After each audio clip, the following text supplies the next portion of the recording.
اس زمیں پر ہزاروں سال پہلے مشرق و مغرب پر حکومت کرنے والا ایک بدترین بادشاہ جو اپنے آپ کو خدا کہتا تھا، اس کا پایہ تخت کابل تھا۔ یہ پہلا وہ بادشاہ تھا جس نے سب سے پہلے تاج اپنے سر پر پہنا تاکہ لوگوں کو معلوم ہو کہ ان کا خدا کون ہے۔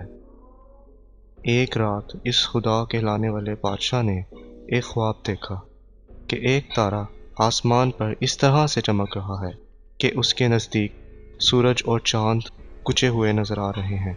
جیسے ہی وہ بیدار ہوا، اپنے محل کے نجومیوں سے اس نے پوچھا تو انہوں نے بتایا کہ تمہاری سلطنت میں ایک جوان ایسا آئے گا تو تیرا مرتبہ، تیرا دبدبہ ختم کر دے گا اور تیری اس حکومت کو نیست و نابود کر دے گا۔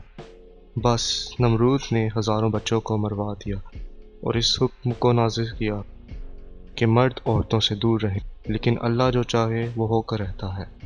اللہ نے اپنی رحمت کی خزاں میں سے اپنے خلیل کا ظہور کر دیا۔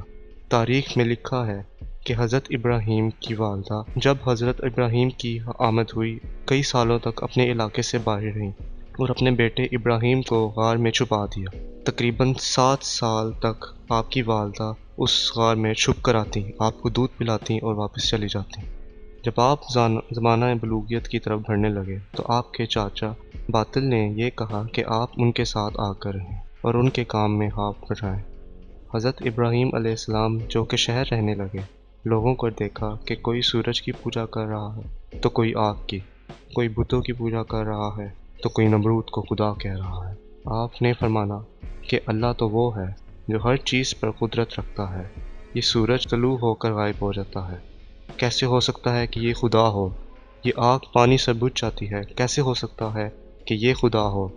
یہ نمرود ہماری طرح سو جاتا ہے، بیمار ہو جاتا ہے، مر سکتا ہے، یہ کیسے ہو سکتا ہے کہ یہ خدا ہو؟ یہ بت جن کو ہم نے اپنے ہاتھوں سے بنایا، یہ کیسے ہو سکتا ہے کہ یہ خدا ہو؟ ایک مرتبہ جب سب لوگ میلے پر گئے تو ابراہیم علیہ السلام نے کلہاڑی سے تمام بتوں کو توڑ دیا اور کلہاڑی کو بڑے بت کے کندھے پر رکھ دیا۔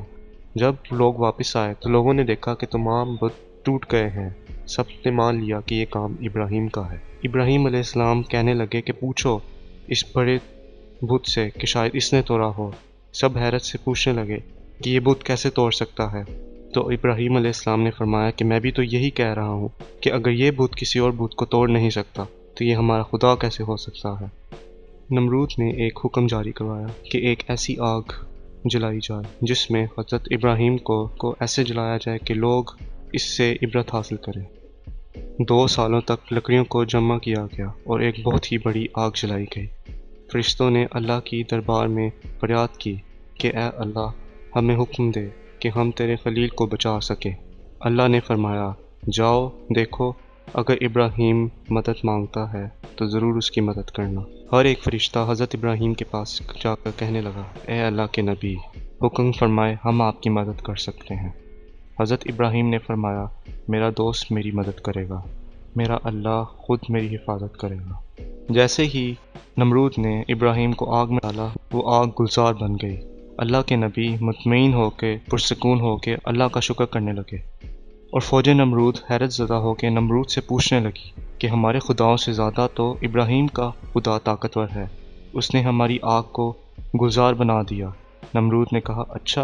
ابراہیم علیہ السلام کو بلا کر کہنے لگا، جاؤ اپنے خدا کو کہہ دو کہ کل وہ اپنی فوج کو تیار کرے اور میں بھی اپنی فوج کو تیار کروں گا۔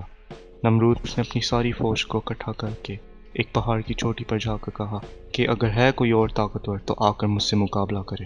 اللہ تعالیٰ نے مچھروں کو حکم دیا کہ جاؤ اس نمرود کی فوج کو فنا کر دو۔ وہاں سے بڑے بڑے مچھر آئے اور نمرود کی ایک ایک فرد کا خون اور گوشت کھا گئے۔ نمرود حیرت زدہ دیکھ ہی رہا تھا کہ ایک لنگڑا مچھر نمرود کی ناک میں گھس گیا۔ نمرود اپنے سر کو دیواروں پر مارنے لگا کہ مجھے کوئی بچائے، لیکن افسوس، وہ فوراً اپنے محل میں آیا، اپنے خادمین سے کہنے لگا کہ اپنی جوتیوں سے میرے سر کو مارو۔ جب نمرود کے سر پہ کوئی جوتا مارتا تھا، نمرود کو سکون آتا تھا۔ مچھر دھیرے دھیرے نمرود کے دماغ کو چاٹتا رہا۔ وہ بدترین بادشاہ جو اپنے آپ کو خدا کہلا کر اللہ کے بندوں کو گمراہ کرتا تھا، اب وہی بندے اپنی جوتیوں سے اس کا سر پیٹتے تھے۔ ایسے ہی تڑپ تڑپ کے وہ فنار ہو گیا اور اس کی سلطنت نیست و نابود ہو گئی۔